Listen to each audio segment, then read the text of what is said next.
We're back. You're watching Young Adult Matters, and today we are talking about a very relevant topic about the papacy and how do we select a new pope.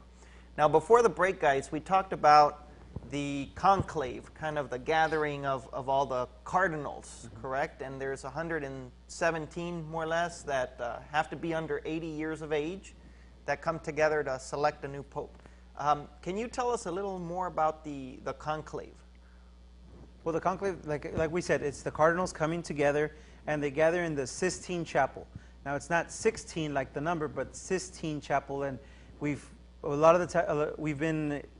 familiar with it because of the beautiful painting and the ceiling with Michelangelo, with God extending to humanity and creation. Yeah, just a real fun fact, if you guys look it up on, well, Google it or anything, there's like a panoramic view that you could see of the Sistine Chapel completely from the ceiling to the floor, any which way. It's a really neat, yeah, I came across it on Stumble Upon.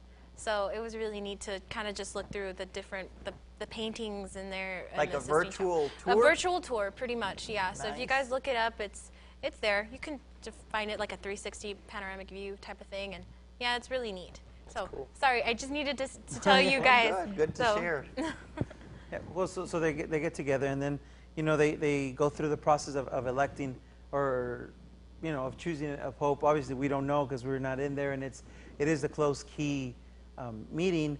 But you were mentioning that it's the they nominate, they talk, and then they cast a ballot, and then there needs to be a 2/3 majority vote. So it's, I don't want to say it's like the government, but there has to be a majority. So it's a 2/3 majority vote, and if there is on that first day, the Pope Benedict was actually the second fastest, which was it was 2 days.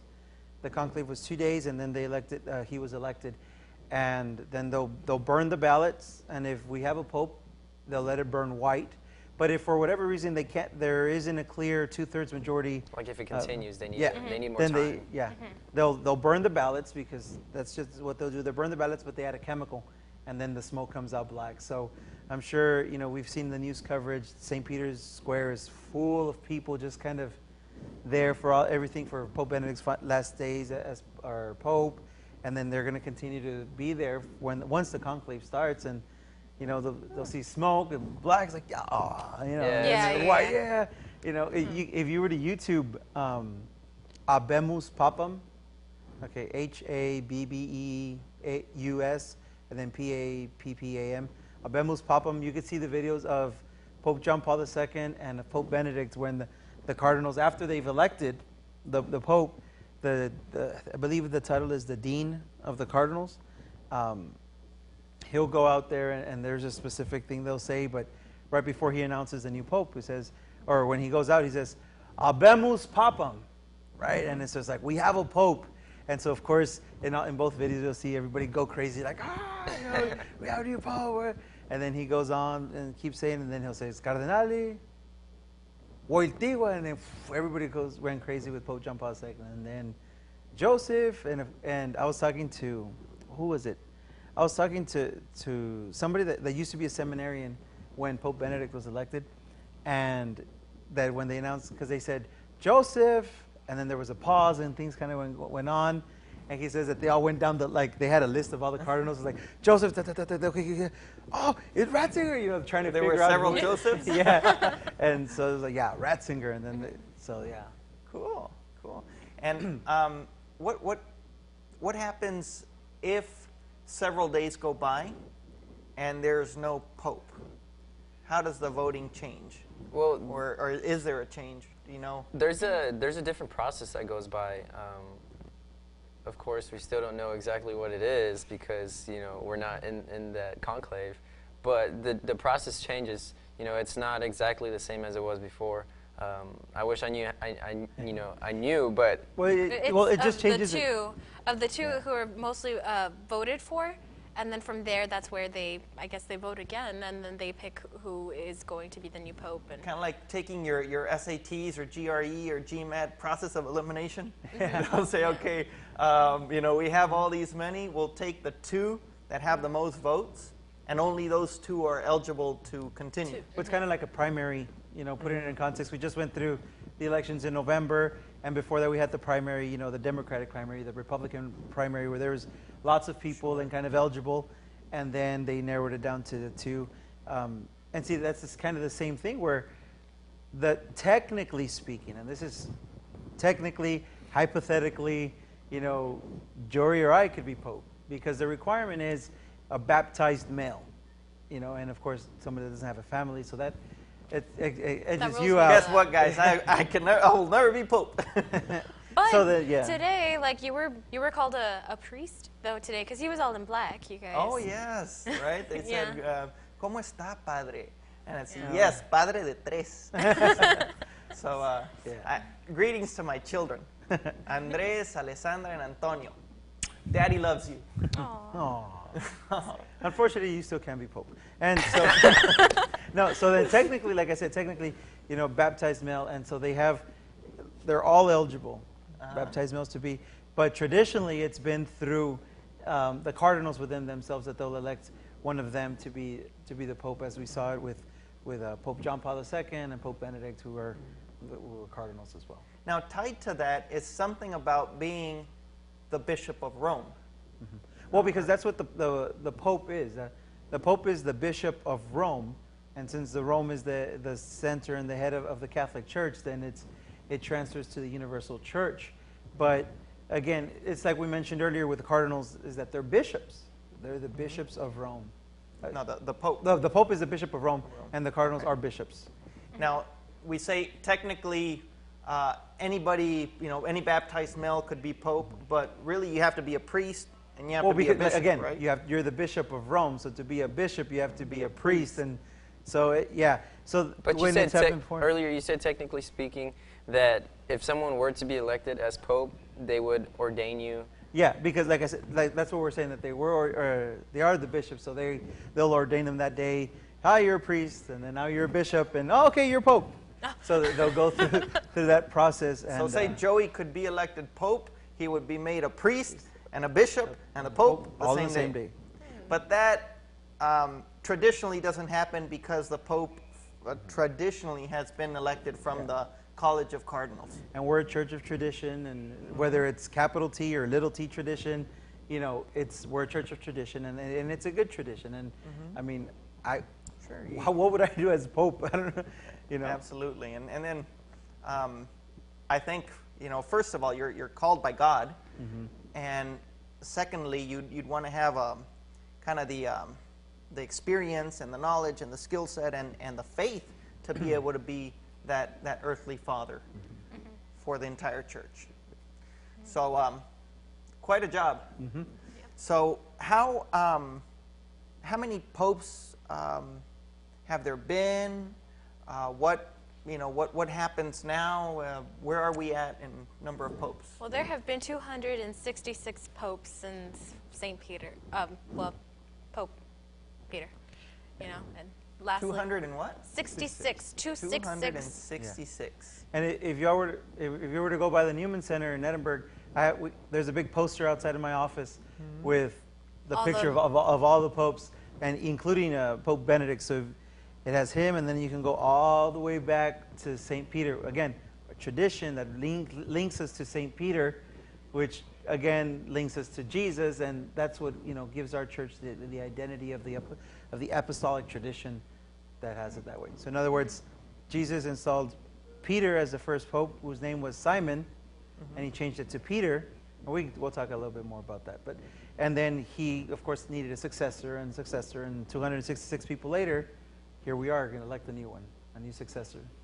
So there's that direct line dating all the way back to Jesus. Definitely. So you are Peter, and upon this rock I will build my church. And talking a little bit about changing names, you know, what is the significance of that? Well, it all goes back to Simon Peter. Jesus told him, "You are now Peter, and you are the rock, and I shall," like you said, upon this rock I shall build my church. So it kind of goes back to I forgot which pope it was. I believe it was maybe Pius. Don't quote me on this, but one of them, and his name was was Mercurio or something like that. Something, and he didn't want his name to be related to the pagan god Mercury, so he changed to something else. And then again, another pope that was elected, his name was Peter, and he felt that he wasn't worthy of it, I guess, so he changed his name. And so ever since then, it's been something related.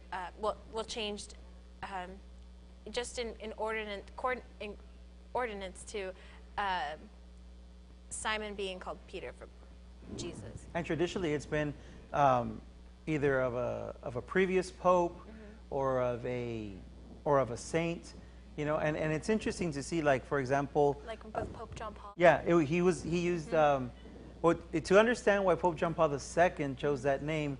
We have to look at why Pope John Paul I chose that name, and it was to pay an homage to his two predecessors, Pope John the 23rd and Pope Paul VI, and he wanted to honor them because Pope John the 23rd opening Vatican II, which is a side note, big meeting, lots of changes happen for the good of the church. We have Mass in our language because as a result of Vatican II, there's a lot, the laity are involved in ministry because of Vatican II. Back to this. So Pope John the 23rd opened Vatican II. Pope Paul VI closed Vatican II, that council. And so to pay honor to that and to how important and significant that was, Pope John Paul I paid an homage to them. But he died shortly after being elected Pope, so Pope John Paul II felt to just continue that homage and that tribute to it. So there's cool stories, and I'm sure with previous popes there were some similar stories that on why they changed their name and how they went about it. Very cool, very interesting. So this was, coincidentally, we are celebrating 50 years of the closing of the opening. Yeah, the opening. The opening of Vatican II, correct. And now, just to clarify, does a pope get to select his new name? Yes. They have complete kind of free will on... Yeah. It's kind of like, hey, you're the Pope, what's your name? Because they need the name to then announce it after the Habemus Papam, and, you know. I wonder if they get some time to kind of put that to prayer, or they have to cough it up real quick, or... Well, I you know, in talking with Bishop Flores, you know, he mentions that they called him and then said, hi, you know, the Pope. The nuncio. Yeah, the nuncio calls him. The nuncio is the representative of the Pope for our country. And says, the Pope wants you to be a bishop of so diocese. Do you accept? Without having any previous knowledge, it's not like a job. That's one thing we need to clear up. It's not a career path. It's not like, oh, I want to be a pope. So you don't have what special... are the progression there's no certain classes you can take, or, No. you know, a certain road. But it's more of a calling. And there's a whole process, and, you know, there's files on them where they're followed, and this person could be a good bishop, and so Kind of then like a they're like Vatican Secret Service, you know? They've got tabs on all the priests and bishops. Yeah. And so then from there... I see it more like my child's portfolio. Yeah. You know, Oh, in well, yeah. school, I didn't they mean kind it of keep for a it to be record creepy. of what a priest does.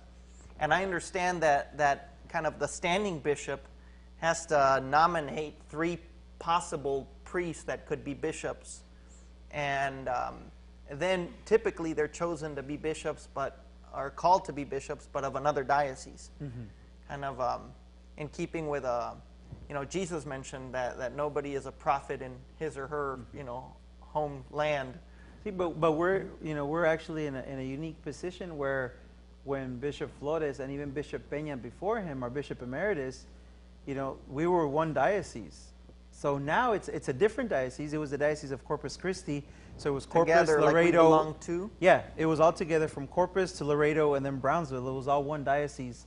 So when Bishop Peña and I think Bishop Flores too, when they were first priests, they were all of one diocese. So now they're back, and then they're our bishops too. Originally from this diocese and still within. So we're in a unique position where I don't think is from anywhere else. Wow. Well, what an interesting show it's been. Any closing thoughts on this exciting moment for us? I would just say, like, this is a great chance to learn and to experience it and to really grow. So if you're interested, please visit our website, cyam.net, cyam.net, any of our Newman centers. And stay tuned next week. We might have more information. So stay with us here at Young Adult Matters and ask the questions that you want and get those answers. So again, for Miguel, Ruby, and Joey, thank you for joining us in Young Adult Matters, and we'll see you guys next week. Take care. Alrighty, guys. Okay. We'll see you. Bye.